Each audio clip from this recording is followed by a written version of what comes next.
में ॻाल्हि कंदासीं जलाल चांडे खे धाड़ेलनि कीअं रोकियो ऐं जलाल चांडे खे अगवा करण जी कीअं कोशिशि कई। दोस्तो उहो कहिड़ो मक़ाम हुयो ऐं कहिड़ी तारीख़ हुई ऐं जलाल चांडियो काॾे वञे पियो, जलाल चांडे सां कहिड़ा शख़्स शरीक हुया, पोइ धाड़ेल जलाल चांडे खे काॾे वठी विया। तफ़सीली वीडियो में ॻाल्हि कंदासीं। वीडियो किथां सुठो लॻे लाइक ऐं शेयर कयो, चैनल खे सब्सक्राइब कयो, सुठो कमेंट ॾेई पंहिंजे राय जो इज़हार लाज़मी ॾींदा। दोस्तो जलाल चांडे जे टाइम में धाड़ेलनि जो तमामु घणो उरूज हूंदो हुयो, जंहिंमें पड़ू धाड़ेल थियो या कारो माछी धाड़ेल थियो, उन्हनि जी तमामु घणी हाक हलंदी हुई सिंध में ऐं तमामु घणियूं फुर लुट बि थींदा हुया। त दोस्तो जलाल चांडियो हिकिड़ी महफ़िल में जेको आहे सो वञी रहियो हुयो, जंहिंमें उन जा ढोलक नवाज़ ऐं उन सां गॾु उन जो पुटु बि शामिलु हुयो। दोस्तो त जॾहिं धाड़ेलनि वटि जॾहिं उन रस्ते सां गुज़र कयूं त ॾिठूं त धाड़ेल जेको आहे सो मुख़्तलिफ़ गाॾियुनि खे रोके करे उन्हनि खां फुर लुट करे ऐं उन्हनि खां कुझु सामान खसे रहिया आहिनि।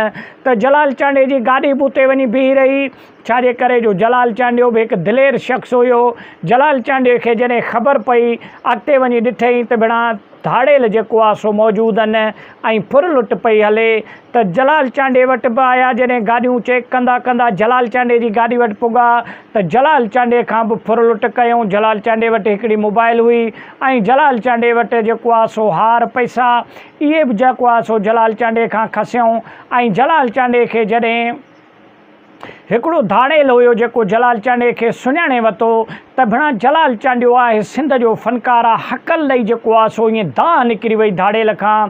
त जलाल चांडे सां वञी मिली करे ऐं जलाल चांडे खे चयईं त बाबा पंहिंजे धाड़ेल साथीअ खे त जलाल चांडे खे इहे शयूं मोटाए ॾे, हे सिंध जो हिकु वॾो फ़नकार आहे ऐं इहा असांजी बेइज़त बि थींदी ऐं बेइज़ती बि थींदी जो अहिड़ो बहितरीनु फ़नकार ऐं हिन खां फुर कई वञे, इहा बदनामी थींदी असांजी।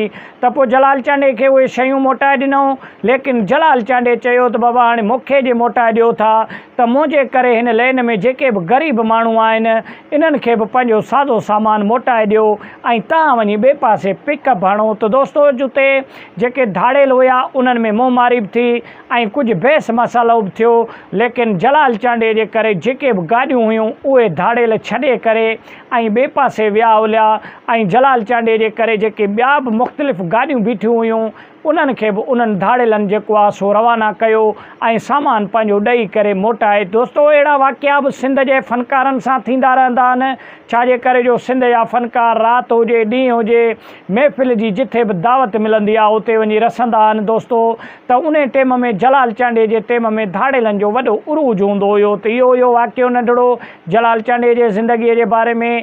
त इनशाअल्लाह तव्हांजे लाइ नेक्स्ट वीडियो बि खणी ईंदासीं। बहितरीनु, वॾी महिरबानी।